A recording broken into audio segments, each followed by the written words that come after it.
Right, so 2.5 months ago, I talked about in a previous post about a quote I came across in a YouTube video called "What Went, Who Did I Help, and What Did I Learn?"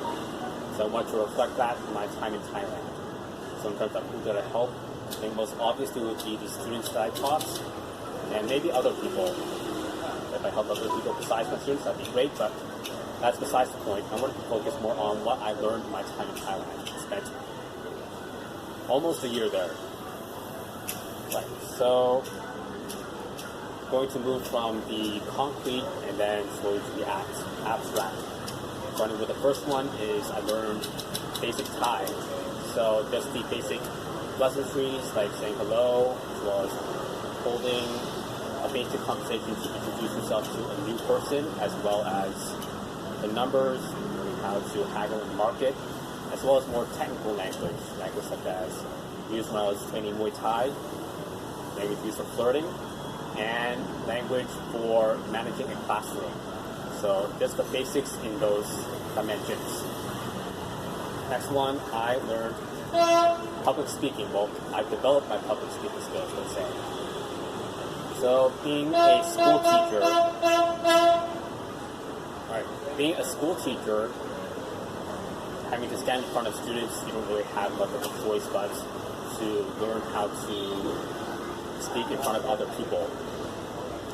As well as that, based on all the surveys I did, over 400 surveys on Thai university students, having people seeing my Asian face, I begin speaking English, and I'll get all these strange looks.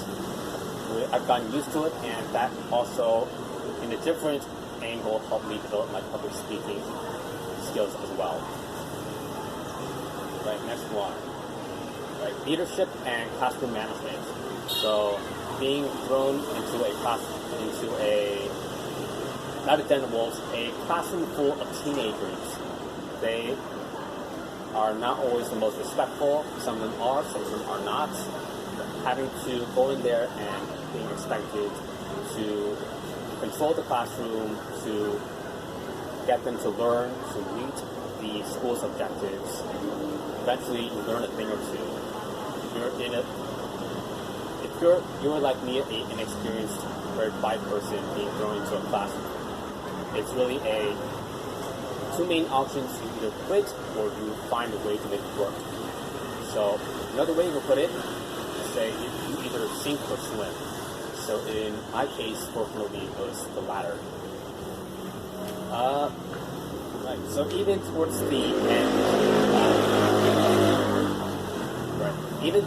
end, when I felt like I didn't want to teach it anymore, it got kind of boring.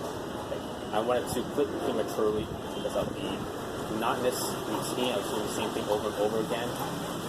I recognized that as a leader, I needed to see things through, to set an example for my students. So I wanted them to do X, I have to be the one to do it first. So that's what I call being the last boot on the ground. So you set an example for those that are following you. Right, next one, 4. It is Muay Thai. So being thrown on the canvas 100 times, clinching, eventually you learn a thing or two, just like being a teacher. So you learn through experience. So being thrown on the canvas 100 times, eventually I got, how would you describe it? I became a very advanced beginner in Muay Thai, which you can see for yourself in my other YouTube videos. So by the end, when I get punched in the face, I started laughing, which I started thinking to myself, what's wrong with me? But anyways, so that's Muay Thai. Next one is Latin dance. So I don't see myself much as a dancer even now, but I went in and tried it, see the stuff, right?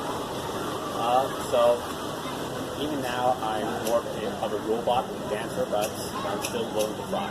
And I learned a few things during my time trying salsa and bachata. Right, and next one, seeing myself on camera. So, 10 years ago and up until several months ago, every time I saw myself in front of the camera, I would cringe. So I didn't like seeing myself, I didn't like hearing my voice on a device. But from all the lectures I recorded, all these YouTube videos I recorded, that's gotten numb, and I think it's useful that I got over that mental hurdle.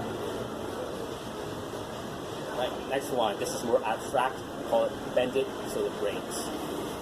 So during my time as a teacher, I think I averaged one complaint a week. Probably because of the things that I did, such as having water guns, having a ruler as a lightsaber that a teacher is not supposed to do. Now that's me. I like to rock the boat up to the point where it tips. I feel like if I took that mentality of doing things without seeking permission, bending things until they break, I get more of what I want. And the risk I always saw as being minimal.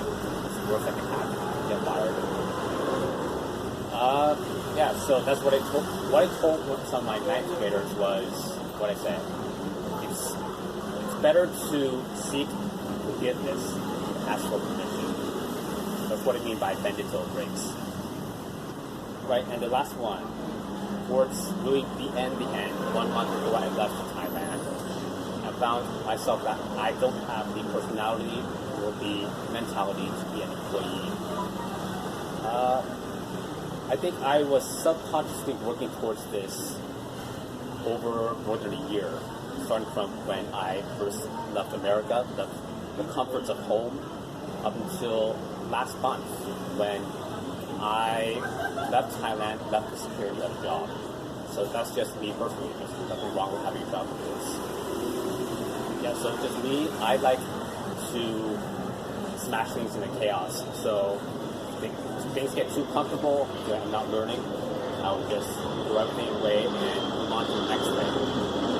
Shift that bell curve that I talk about to the right, so become better and better at things.